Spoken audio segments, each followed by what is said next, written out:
हिमाचल प्रदेश में नए साल पर बर्फबारी की आस पूरी होने की उम्मीद जगी है। मौसम विभाग के अनुसार 30 दिसंबर से मौसम बदलेगा और 1 जनवरी तक मध्य व उच्च पर्वतीय क्षेत्रों में कुछ स्थानों पर हल्की बारिश और बर्फबारी हो सकती है। हालांकि मैदानी जिलों में मौसम साफ रहेगा। निचले पहाड़ी और मैदानी इलाकों में 29 दिसंबर तक कोहरा छाए रहने का ऑरेंज और 30 को येलो अलर्ट जारी किया गया है। मौसम वैज्ञानिकों के अनुसार 30 दिसंबर से एक नया पश्चिमी विक्षोभ पश्चिमी हिमालयी क्षेत्र को प्रभावित कर सकता है।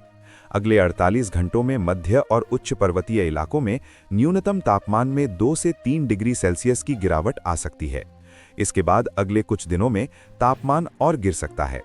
मौसम विभाग ने घने कोहरे के चलते वाहन चालकों को सतर्क रहने, धीमी गति से वाहन चलाने और फॉग लाइट का उपयोग करने की सलाह दी है। दिल का ख्याल रखेगा एम्स बिलासपुर। डायमंड ड्रिल से साफ होंगी धमनियां, मरीजों को मिलेगी राहत। एम्स बिलासपुर के हृदय रोग विभाग ने दिल की धमनियों में जमा होने वाले पत्थर जैसे कठोर कैल्शियम को हटाने के लिए दुनिया की सबसे उन्नत तकनीक रोटेशनल एथेरेक्टोमी सिस्टम लाने की प्रक्रिया शुरू कर दी है। ये मशीन उन हजारों मरीजों के लिए जीवनदान साबित होगी जिन्हें धमनियों में अत्यधिक कैल्शियम होने के कारण अब तक इलाज के लिए पीजीआई चंडीगढ़ या दिल्ली जैसे बाहरी राज्यों के अस्पतालों के चक्कर काटने पड़ते थे। इसके लिए खरीद प्रक्रिया शुरू कर दी गई है। रोटेशनल एथेरेक्टोमी सिस्टम को आम बोलचाल में डायमंड ड्रिल कहा जाता है, क्योंकि इसकी कार्यप्रणाली किसी बारीक ड्रिल मशीन जैसी है। इस मशीन के आगे एक छोटा बर लगा होता है जिस पर असली हीरे के सूक्ष्म कणों की कोटिंग होती है। हीरा दुनिया का सबसे कठोर पदार्थ है, इसलिए ये धमनियों के अंदर मौजूद पत्थर जैसे सख्त कैल्शियम को आसानी से घिस सकता है। ये ड्रिल धमनियों के अंदर 1,50,000 से 1,80,000 प्रति मिनट चक्कर की तूफानी गति से घूमती है और कठोर ब्लॉकेज को बारीक पाउडर की तरह पीस देती है। इसकी सबसे बड़ी खूबी ये है कि ये केवल कठोर कैल्शियम को काटती है, जबकि दिल की नसों की कोमल दीवारों को कोई नुकसान नहीं पहुंचता। ये पूरी तरह से सुई के जरिए होने वाला इलाज है, जिसमें मरीज को बड़ा कट नहीं लगता। अब तक जिन मामलों में ओपन हार्ट बाईपास सर्जरी ही एकमात्र विकल्प था, वहां अब महज एक छोटे छेद के जरिए इलाज संभव होगा। अब तक इस विशिष्ट तकनीक के लिए मरीजों को चंडीगढ़ या दिल्ली भागना पड़ता था। अब प्रदेश के मरीजों को बाहरी राज्यों के चक्कर नहीं काटने पड़ेंगे। केंद्र ने लगाया मरहम। आपदा राहत के लिए हिमाचल को जारी किए 601.92 करोड़ रुपए, साथ में लगाई ये शर्त। केंद्र सरकार ने हिमाचल प्रदेश को बड़ी राहत देते हुए राष्ट्रीय आपदा प्रतिक्रिया निधि के तहत 601.92 करोड़ रुपए जारी करने की मंजूरी दे दी है। ये धनराशि वर्ष 2023 के मानसून के दौरान राज्य में आई भीषण बाढ़, बादल फटने और भूस्खलन जैसी आपदाओं से हुए नुकसान की भरपाई, पुनर्वास और पुनर्निर्माण कार्यों के लिए दी गई है।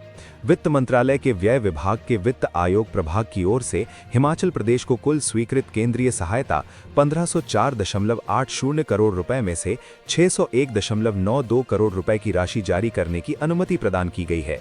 ये राशि एनडीआरएफ से राज्य सरकार को जारी की जा रही है। आदेश में कहा गया है कि ये सहायता गृह मंत्रालय की संस्तुति के आधार पर जारी की गई है। गृह मंत्रालय ने 15 दिसंबर को ई फाइल के माध्यम से इसकी सिफारिश की थी। साथ ही ये राशि व्यय विभाग की ओर से 24 दिसंबर को जारी कार्यालय ज्ञापन में दर्ज टिप्पणियों और शर्तों के अधीन होगी। केंद्र सरकार ने यह भी स्पष्ट किया है कि स्वीकृत केंद्रीय सहायता की अगली किस्त तभी जारी की जाएगी जब राज्य सरकार पहले से जारी की गई राशि का कम से कम 75% उपयोग कर लेगी। इससे ये सुनिश्चित किया जाएगा कि धनराशि का उपयोग प्रभावी और निर्धारित उद्देश्यों के अनुरूप किया जा रहा है। दिल्ली में चल रही है कांग्रेस वर्किंग कमेटी की मीटिंग, मुख्यमंत्री सुखविंदर सिंह सुक्खू भी शामिल। हिमाचल प्रदेश के मुख्यमंत्री सुखविंदर सिंह सुक्खू दिल्ली में कांग्रेस वर्किंग कमेटी में भाग ले रहे हैं। इंदिरा भवन में चल रही कांग्रेस वर्किंग कमेटी मीटिंग में कांग्रेसी नेता जी राम जी बिल पर सरकार के खिलाफ पार्टी के एक्शन प्लान पर चर्चा कर रहे हैं। कांग्रेस के राष्ट्रीय अध्यक्ष मल्लिकार्जुन खड़गे, सीपीपी चेयरपर्सन सोनिया गांधी, लोकसभा में नेता प्रतिपक्ष राहुल गांधी सहित विभिन्न वरिष्ठ नेताओं की मौजूदगी में हो रही इस बैठक से पार्टी के भविष्य के कार्यक्रमों, नीतियों व रणनीति के संबंध में चर्चा जारी है। वहीं सीएम सुखविंदर सिंह सुक्खू ने कहा कि मनरेगा को कमजोर करने की कोशिश ने गरीब लोगों और ग्रामीणों से रोजगार का अधिकार छीन लिया है।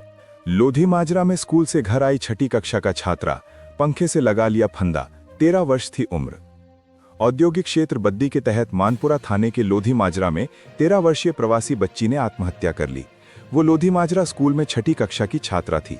शनिवार को नालागढ़ अस्पताल में पोस्टमार्टम के बाद शव परिजनों को सौंप दिया गया है। फिलहाल आत्महत्या के कारणों का पता नहीं चल पाया है। पुलिस के अनुसार उत्तर प्रदेश के अमरोहा जिले का रहने वाला परिवार लोधी माजरा में किराए के मकान में रहता है। शुक्रवार को बच्ची स्कूल से घर लौटी। उस समय उसके माता पिता अपने काम पर कंपनी में गए थे। इसी बीच बच्ची ने पंखे की कुंडी से फंदा लगा लिया।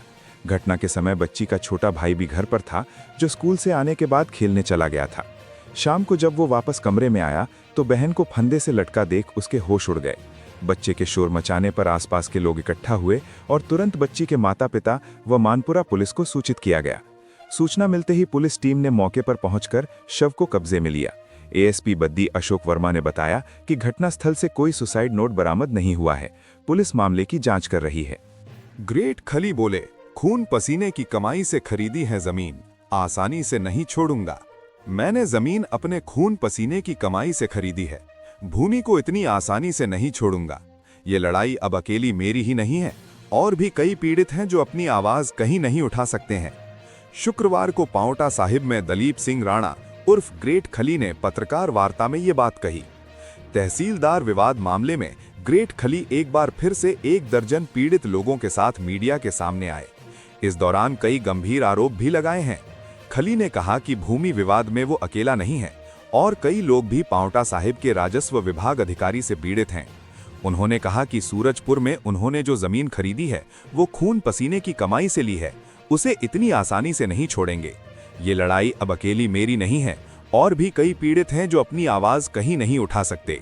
ग्रेट खली ने कहा कि जिस व्यक्ति ने देश सेवा में अपनी कुर्बानी दी है, उनकी विधवा पत्नी की जमीन को भी और जगह दिखाया गया है, जबकि महिला का परिवार कई पीढ़ियों से उस जमीन पर रहा है।